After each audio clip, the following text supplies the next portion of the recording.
Hi, it's me. I'm in my polytunnel, just for a change. And I look hot, and I don't mean I look, hey, I look hot, man. No, I look hot and sweaty, probably because it's hot and sweaty in here. It's actually 6-ish at the minute, this afternoon, and 6 p.m. and it's 42.1. Let's just drop to 40, look, 42, sorry. So it's 42 degrees in here. It's very hot, too hot to grow lettuce. We know that we're not growing lettuce. We're just looking at tiny little lettuces that aren't growing because it's too hot. We are growing tomatoes, and we're doing all right at tomatoes. I've just got to go around my furniture. I've got some new picnic furniture, which I'm quite looking forward to. In the bathtubs, this is the media bed, which eventually the nitrification process will happen with the bell siphon and blah, blah, blah, blah. It's just a trickle ebb and flow bathtub at the minute, but they are feeding and watering the plants. So this one's an okra, and like a lady's finger apparently. I've got to pick it soon and then deep fry it apparently. I'm going to have a look at some recipes and I'm going to have a crack at cooking it and we'll see what it does. I have no idea what it's going to be. The melon, it's got like, I don't know, that might be a cucumber. There's a cucumber over there and it's like a snozcumber because it's got giant green weird cucumbers. Anyway, I don't know what it is. Could be a melon, could be a cucumber. I know I planted a load of cantaloupe melons, some watermelons, and then other things as well. These have all got flowers on. Like I say, we'll just see what it does. I hope it does grow, and I'd like to have a lot of melon. I can see some little fruit coming on there. I'd like to have lots of melons. It'd be awesome. I just want to grow melons and just scoff melons for kind of a month or two. The lettuce that I've got growing, there's a baby tomato in there as well. That's growing all right in there. I should put it out, but if I put it outside, it'll get eaten. So I was going to try and put some in the bathtubs again. I think it's too hot. Tomatoes are doing ever so well in here. There's some sort of pumpkin squash that's growing as well. Loads of tomatoes. I have to pour a lot of water into them, but they're producing plenty of fruit. I've had quite a lot. I've had all of the varieties now. There's a Roma, an aperitif, a Marmade, I don't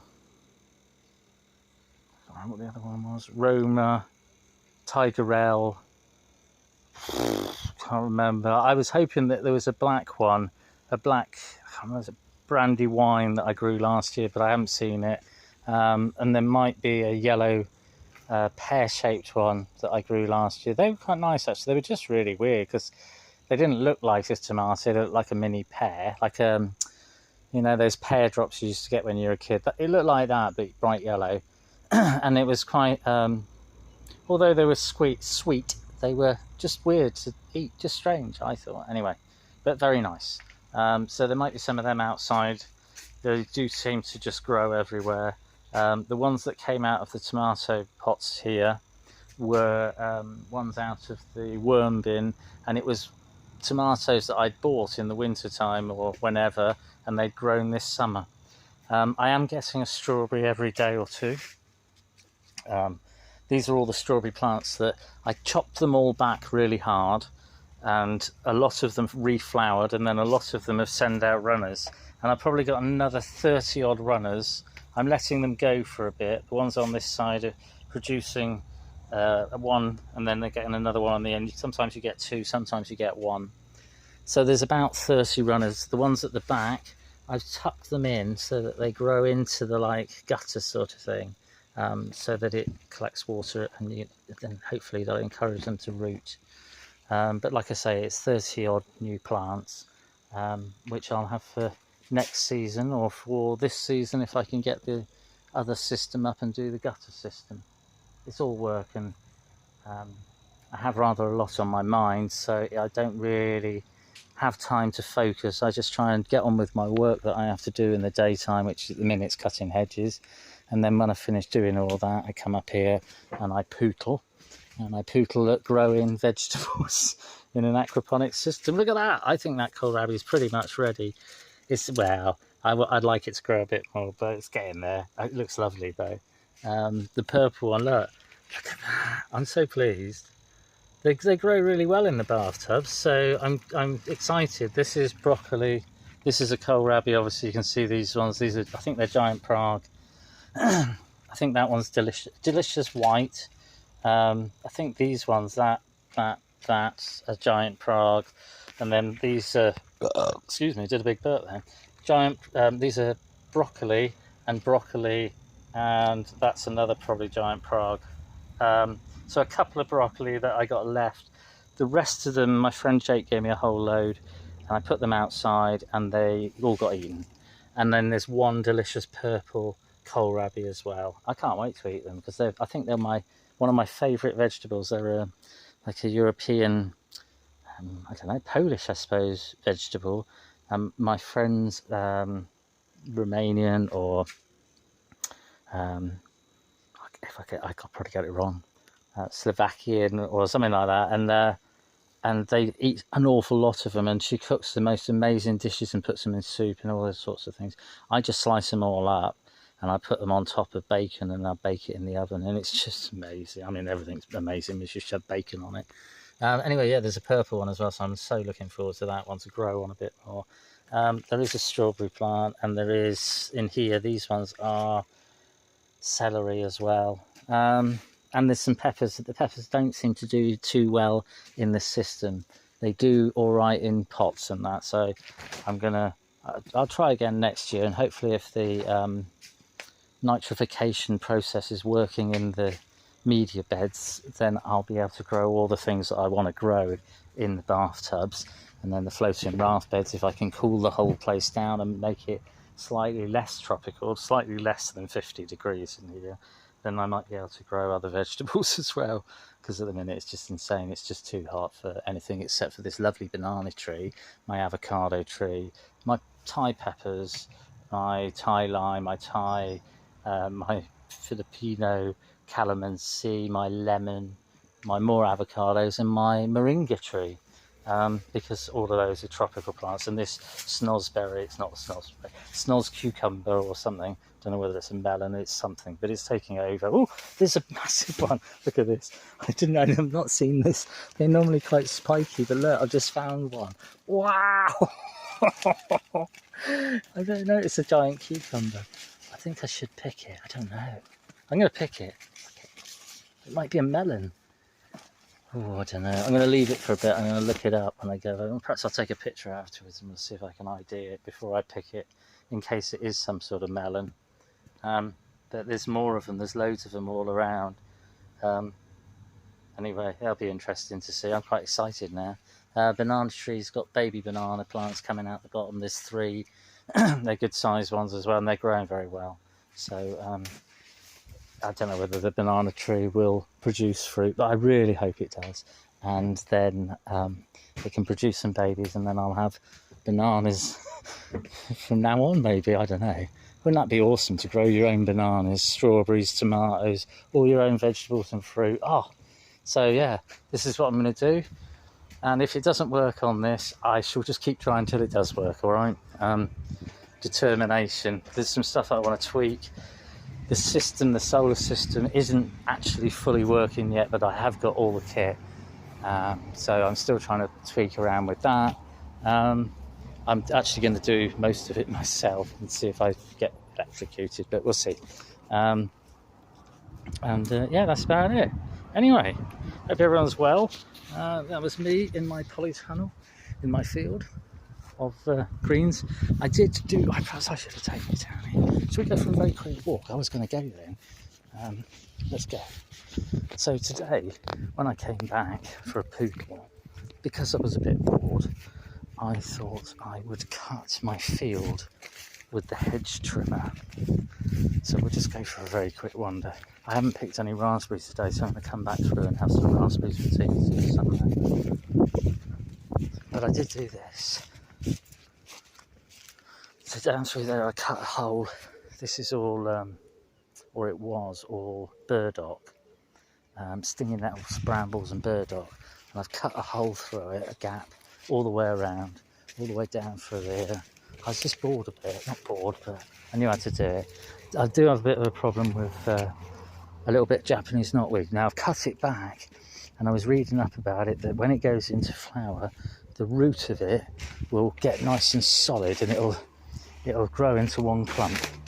Now I've got, like I say, there's a fair bit of it. I'm going to rake it off. Where it's clumped, I'm going to go in with a mattock and I'm going to dig it out, and I'm going to try, because I don't want to use poisons anymore, really. And I think that I'm going to try and do it some other way, and we'll just see whether we can try and get it out. If I just try really hard to dig it out, I've tried poisoning it and it does put a dent in it, but it does tend to come back. So this is just all laurel and shit. This is all gardening rubbish from my hugel mound as well down here. I've got a load for a bonfire, load for a hugel mound. I did hugel mounds last year, and there's a lot of rubbish here, so I want to put loads more on top. I've got a big pile of wood chip up there. I mean, there's so many jobs I've got to do. And I bring the wood chip down, put it over the top of the hugel mound, and then next year grow into this. I've got hazelnut trees growing over the top. I've cut down through here with the hedge trimmer, like I say, and I've just cleared a path down back here. I started going, I was wearing shorts, which was silly, so I started cutting into the stinging nettles. This is stinging nettle city. So stinging nettles from here all the way down to the bottom. And I've got another pond that I dug out down the bottom there, but I've not put a liner in because it's too shallow a pond, and I think it'd evaporate. There's loads of peacock butterflies and red admirals down here, and I've left a load of buddleias. When I first moved in, when I first took over the field, there were 40 buddleias, and they were all as tall as the hedge, along with all the other crap that's here. And now there's all these buddleias, and I've let certain ones grow, and I've cut everything else back, and I've done it on purpose to make like a little forest, like a lower canopy with just beautiful, look at this. I mean, these are just buddleias, but they're the most beautiful flowers, and they're just covered in butterflies. I say covered in butterflies. There's quite a lot of butterflies in here that I can see at the minute. I can see 4, but there's one over there you won't be able to see because they're far away. There's loads of them. There are actually loads of them. But I think it's beautiful, and so I think they're kind of an invasive as well, but I'm going to let them flower and do their thing. I'm going to cut them back and make them the edge of the hugel mound, or the edges of the hugel mound. I've got an echium here. I've got a few echiums down here. There's one here, there's one over there, and then there's another one here somewhere. I don't know where I put it. Can't see it. It's probably buried. Oh, there's one over there, but it's gone right over already. And then there's a few little hazelnut trees. A good friend of mine gave me a whole bag full, and so I planted them all around the field. And there's a good one there, and there's another one over there. They're a cob nut, so they're a big hazelnut. Absolutely delicious. So I'm looking forward to sampling some of them when they grow, although I do have a lot of squirrels down here. So yeah, I've got a lot of work to do. I did a lot today, and I've still got a lot more to do. The thistles are still coming into flower, so I'm letting some of them flower, and I'm cutting some of them as well. Stinging nettles are in flower as well, and again I'm letting some of them grow because of all the peacock butterflies and all the red admiral and all the butterflies. They just seem to love the stinging nettles. They also attract a lot of predatory insects as well, these stinging nettles do. So like lots of hoverflies and ladybirds and all that sort of thing as well. As you can see, I've got lots of gardening rubbish because I'm a gardener. A lot of it is chopped up and it's going to be composted on a big pile, as you can see. It's called a hugel mound. You put logs in the bottom of it, and then you put all your garden rubbish over the top of it over a few years, and then every time you put another layer of wood chip or soil over the top. And then as you do that, it builds up. I just got stung on my leg. It builds up and it makes like a mulch, and in the winter time when it rains, the moisture's held in by the rotting down material, the logs and the branches and the sticks and all that sort of stuff. And then so in the summertime when you plant into it, it feeds the whole system, which is really nice. There's a little apple tree here. I've got one here, and I've got one over there somewhere. There's got a few apples on. Blue hydrangea and my Jerusalem artichokes, they're just coming into flower as well. All these I got given was a load of yew trees that a customer had in a garden, and they didn't like them because they grow very slowly, but they only grow slowly when you first put them in. So they gave them to me, and I planted them around the pond the first year. And this is the sorry, no, I put them in the second year, and this is their second year that they've been in, and they're actually growing, and I've not cut them at all. I was going to trim the tops off, but I will do, but I'll wait until the winter time because I just want to let them grow out and be sort of a hedge. Around the pond I've got marguerites, I've got purple loosestrife. I didn't plant them, I planted the marguerites but not the loosestrife. There's a rose over there, there's loads of things around the pond, and there are a lot of brambles, so I have to cut the brambles off every now and again. The pond's still red from the dock flowers, and the water lily's growing really well. Everything else is growing well. This is a sneak up. I don't have to sneak up, but look, these are bumblebees, and they've got their heads jammed right in down deep, and they're eating all the pollen or drinking all the pollen. I don't know whether they're falling asleep. I think they might be drunk. There's that much pollen. Anyway, they're all wedged in there, and they're feeding on the nectar from the. Oh, look, that one's waking the other one up. They're all having a little kip in here. But there's loads of them. Every day when I come and have a look, there's loads. And the flower must be producing a lot of nectar, and it must have done over the last 3 days. One day it had, like, up on the edge of the stamen, they were a different shape and a different colour. And I just thought it was very interesting. So I'd never really studied artichoke flowers, but look at those bees really jamming themselves in there to feed on all that lovely nectar. I think it's nice. It's nice to see.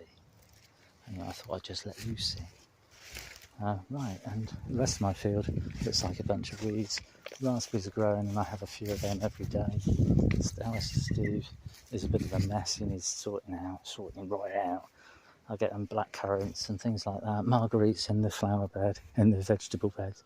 I need to clear all this out as well, but I mean, it's kind of pretty, and the thistles have flowered and they've gone to seed, and they float about, and it's lovely. Shh, it's not me making a mess. But the thingamajigs, goldfinches come down and they eat the seeds, and it's lovely. I like them. I prefer goldfinches. There's a thingy there, fennel, that's gone into flower, so that'll seed as well. I need to get rid of the marguerites. They're not a flower that I want in a vegetable garden. And as you can see, I have I don't know what they are, purple sprouting broccoli, which are getting nailed by caterpillars, and kohlrabi, and there's an echium up here, and peas. Anyway, hope everyone's well. Sorry about the babble. Nice one. Cheers. Oh, let me do that. Cheers.